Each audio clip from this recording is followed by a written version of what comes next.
گزشتہ روز ایک شادی پر جانا ہوا۔ ہال کے کونے پر نظر گئی تو ایک جان پہچان والے شخص پر نظر پڑی۔ وہ اکیلا ہی بیٹھا ہوا تھا۔ میں بھی اس کے ساتھ جا کر بیٹھ گیا۔ وہ شخص بڑی گرم جوشی سے ملا اور حال احوال پوچھا۔ حال احوال پوچھنے کے بعد وہی عام طور پر کی جانے والی باتیں شروع ہو گئیں، یعنی مہنگائی اور کاروبار کا رونا۔ اس شخص کا گاڑیوں کے پرزے اور انجن آئل وغیرہ کا کام ہے۔ کہنے لگا آج کل کوئی کام ہی نہیں چل رہا۔ ابھی پرسوں کی بات ہے، ایک بندے نے گاڑی کا آئل تبدیل کروایا، 2500 کا بل بنا، اس سے پیسے دیے اور چلا گیا۔ بعد میں پتا چلا 1000 کا نوٹ جعلی دے گیا۔ او میرے منہ سے نکلا، پھر آپ نے کیا کیا؟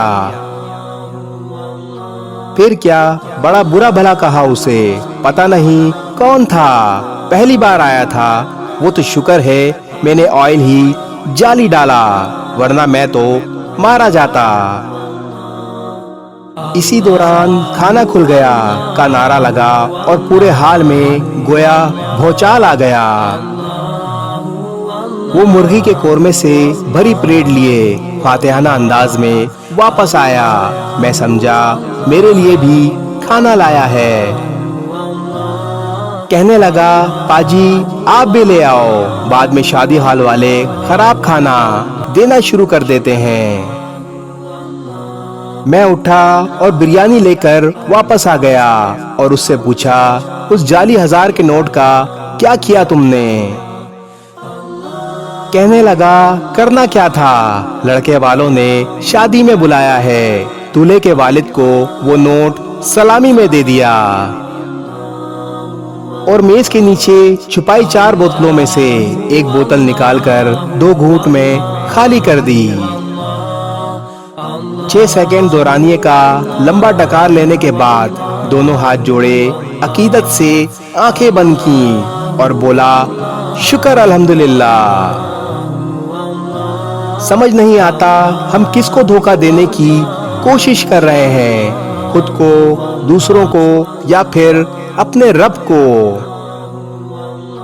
ہر فرد دوسرے کو دھوکہ دے کر سمجھتا ہے اس نے بہت عقل مندی کا مظاہرہ کیا ہے، جبکہ وہ خود دھوکے میں ہے۔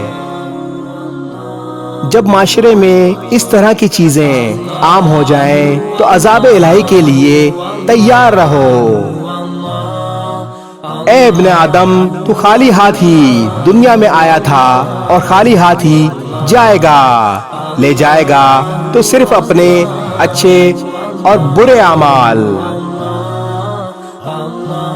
اس ویڈیو کو شیئر ضرور کریں، ہو سکتا ہے آپ کے ایک شیئر سے یہ بات کسی کے دل میں اتر جائے۔